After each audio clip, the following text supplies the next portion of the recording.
Mr. Speaker, this is important. He does want to talk about anything else except what I'm asking him. 3 times I have asked him if the Prime Minister spoke to Peter Mandelson. 3 times he has refused to answer. We can only assume he did not speak to Peter Mandelson. I believed the lies he told me. If the Prime Minister didn't speak to him, how can he say he lied to him? And I'll tell him one thing. She and I both agree that this weak man should be replaced by a strong woman.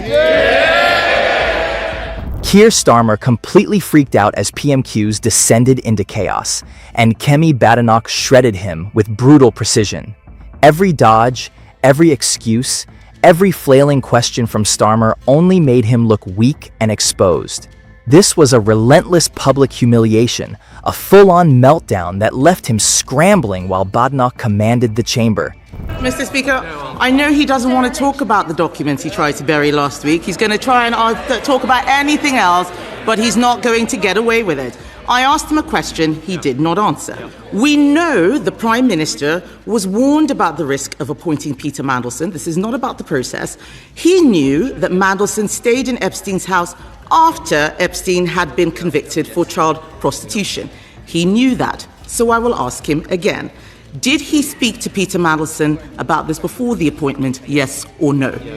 Keir Starmer was already under pressure, and you could see it before a single word was even finished. The Mandelson files had just dropped, and they weren't small. We're talking about documents linking Peter Mandelson to Jeffrey Epstein, warnings that were ignored, and serious questions about how someone like that got appointed in the first place. Starmer knew exactly what was coming. This wasn't going to be routine PMQs. This was a test of judgment, credibility, and honesty. And the way he carried himself was just defensive and bracing. Thank you, Mr. Speaker. The Prime Minister tried to avoid scrutiny on the Mandelson files by releasing the documents immediately after Prime Minister's questions last week. So let me ask him now. Did the Prime Minister personally speak to Peter Mandelson about his relationship with the convicted paedophile Jeffrey Epstein before appointing him as our ambassador to Washington? Then Kemi Badenoch stepped in, and she didn't waste a second. Did he personally speak to Peter Mandelson about his relationship with Jeffrey Epstein before appointing him? That was it. A simple yes or no question. Prime Minister. Mr. Speaker, I've already made clear that he was asked questions and gave untruthful replies. The government is complying with the humble address. The process has been set out. The independent advisor has looked at it.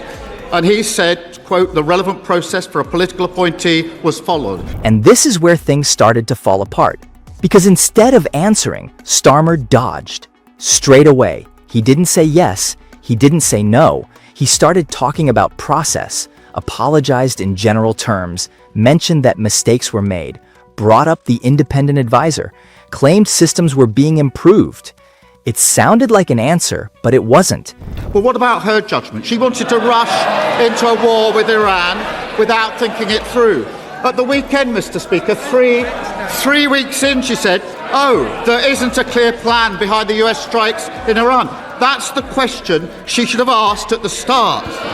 The decision to commit the UK to a war is the biggest decision a Prime Minister can take, and she got it completely wrong. You could feel the shift instantly. That slight hesitation, that careful wording, that need to stretch a simple question into a long explanation. It gave everything away. He was controlled on the surface, but underneath? Shaky. Because if the answer was simple, he would have said it.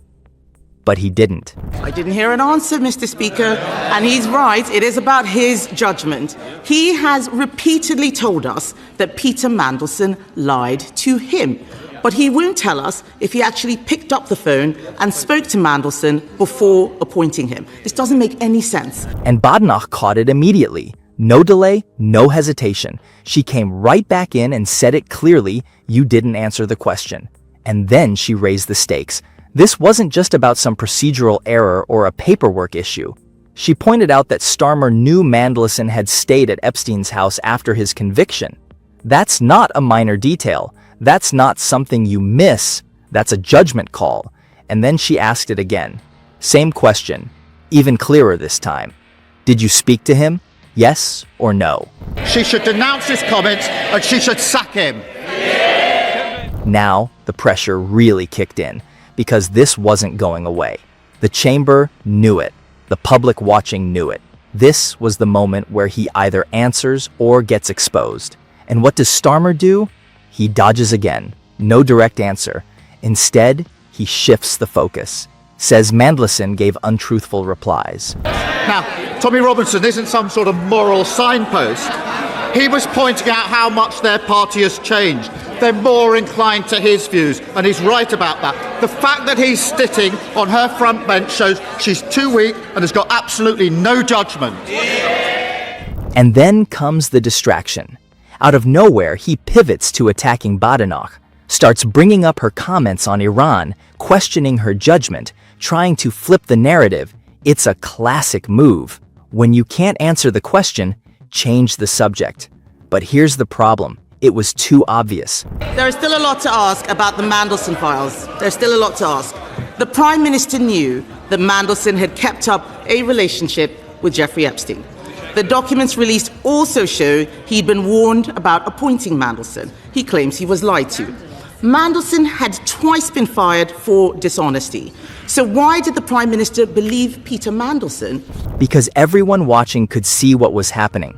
A direct question had been asked, twice, and twice it had been dodged. No clarity, no straight answer, just layers of deflection. And that's when the dynamic in the room really changed. This wasn't just a debate anymore. This was exposure. The Prime Minister wants to talk about my leadership. I'm shocked because his former deputy has just fired the starting gun on the race to replace him. And I'll tell him one thing. She and I both agree that this weak man should be replaced by a strong woman. Because now it wasn't just about Mandelson or Epstein or the appointment. It was about something much bigger. It was about whether Starmer could be trusted to answer a simple question. And the more he spoke, the clearer it became. This wasn't confidence. This was damage control. And then came the moment where everything flipped. This was the turning point. Kemi Badenoch didn't raise her voice, didn't rush. She just tightened the logic and let it do the damage. She looked straight at Keir Starmer and hit him with it. You said Mandelson lied to you, but did you even speak to him? Now pause there for a second, because that's brutal. That's not just a question, that's a trap. Because if he did speak to him, then why not just say it? And if he didn't, then how exactly did Mandelson lie to him? You can feel the room shift at that exact moment. Pressure spikes instantly, because now it's not just about dodging, it's about contradiction. And Starmer had nowhere to go, so what does he do? He dodges again. Third time, same question, still no answer. When I see religious events in Trafalgar Square, when I see Hindus celebrating Diwali, when I see Jews celebrating Hanukkah live, when I see Christians performing the Passion of Christ, or Muslims praying, that shows the great strength of our diverse city and country. And now it's not even subtle anymore. He goes right back to the same script, process, advisors, systems, reviews. It's like watching someone hit copy-paste in real time. The audience isn't confused anymore. They're connecting the dots. 3 questions, 0 answers. And when that happens in politics, the conclusion writes itself. He didn't speak to Mandelson, because if he had, he would have said it already. At this point, Badenoch doesn't even need to chase him. She's got him. And this is where she shifts from questioning to full breakdown mode. From the documents published, we know he left the questioning of Mandelson's relationship with a convicted paedophile to 2 of Mandelson's closest friends, one of whom was also friends with a convicted paedophile. Asking those questions should have been his job. Why did he fail to do his duty? She starts laying it all out, piece by piece. Mandelson had ties to Epstein. That's on record. Warnings were given multiple times and ignored. And then the kicker, the vetting wasn't even handled properly. It was handed off to Mandelson's own circle, his friends. people who had no business being anywhere near that process. And then she delivers the line that really lands: you made the appointment and you didn't even ask the questions. This Prime Minister appointed Peter Mandelson but didn't bother to ask the questions. If he cannot be straight with the House on something as simple as this, why should we believe a word he says about anything? That's it. No spin, no escape, just straight accountability. And you can feel it now because this isn't a debate anymore. This is exposure, the kind that sticks. Because she's not just pointing out a mistake, she's showing a pattern. A leader who doesn't check, doesn't verify, doesn't take responsibility, and then hides when it all goes wrong. She appointed the Shadow Justice Secretary. He said last night that Muslims praying in public, including the Mayor of London, practicing his faith, are not welcome. He described it as an act of domination, straight from the Islamist playbook. If we're in my team, he'd be gone. It's utterly appalling. Now watch Starmer here, because this is where it turns into full desperation mode. He doesn't even try to answer anymore. The question is completely abandoned.